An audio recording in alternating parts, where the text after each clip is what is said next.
1 కొరింథీ 1:9 రాయబడి ఉంది, దేవుడట మనల్ని రక్షించింది దేనికంటే యేసుక్రీస్తు సహవాసం కొరకు మనల్ని రక్షించాడంట.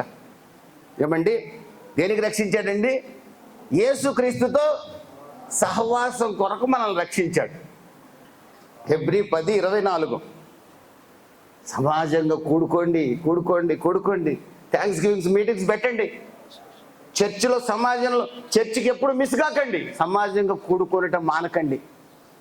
ఇంకొక మాట మీరు చూడండి, కొలసీలకు రాసిన పత్రిక 1వ అధ్యాయము 18 నుండి 22 వాక్యాలు మీరు తర్వాత చదువుకోండి. కొలసీ 1:18 నుండి 22 వాక్యాల్లో యేసుక్రీస్తు మనము సమాజంగా కూడుకోవాలని తండ్రి అయిన దేవునితో తన మరణము ద్వారా మనకి సహవాసాన్ని కలగజేశాడు.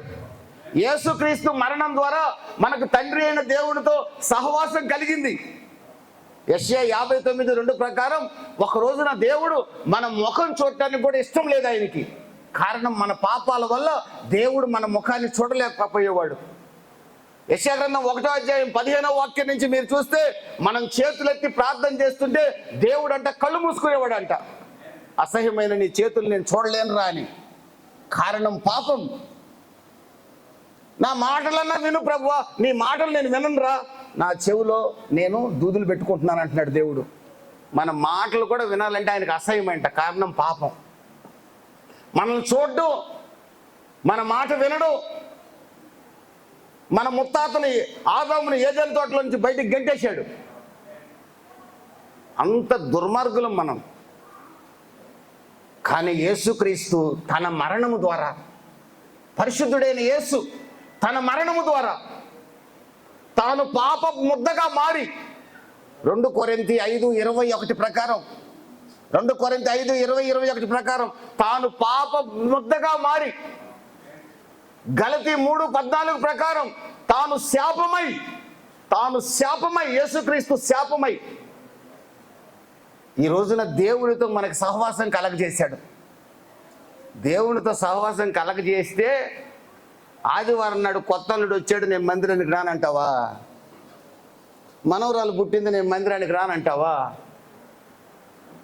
నా పుట్టినరోజు నేను చర్చికి పోను, ఫ్రెండ్స్తో ఎంజాయ్ చేయాలంటావా? నీకు అసలు ఈ మందిరాన్ని ఇచ్చింది ఎవరు? యేసుక్రీస్తు మరణము ద్వారా దేవుడితో నీకు సహవాసం కలగజేశాడు. ఆయన మరణించి దేవునితో సమాధానం ఇవ్వబట్టి నువ్వు ఈ రోజున మందిరంలో కూడుకొని తండ్రి అబ్బా అని మొరపెట్టగలుగుతున్నావు. లేకపోతే నీ మొర ఎవరింటారు? నా మొర ఎవరింటారు?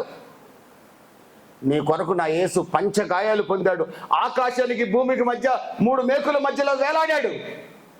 నా యేసు చేసిన త్యాగం వల్లే నువ్వు సమాజంగా ఈరోజు ఇక్కడ ఉన్నావు. ఈ సమాజాన్ని నిర్లక్ష్యం చేస్తే ఎంత దౌర్భాగ్యం చెప్పండి. ఇంత గొప్ప రక్షణ నిర్లక్ష్యం చేస్తే దేవుడు ఎలా సహిస్తాడు? ఆశీర్వాదం ఎలాగొస్తుంది? ఎప్పుడు అవకాశం ఉంటే అప్పుడు మందిరానికి ఎగ్గొట్టే పనే.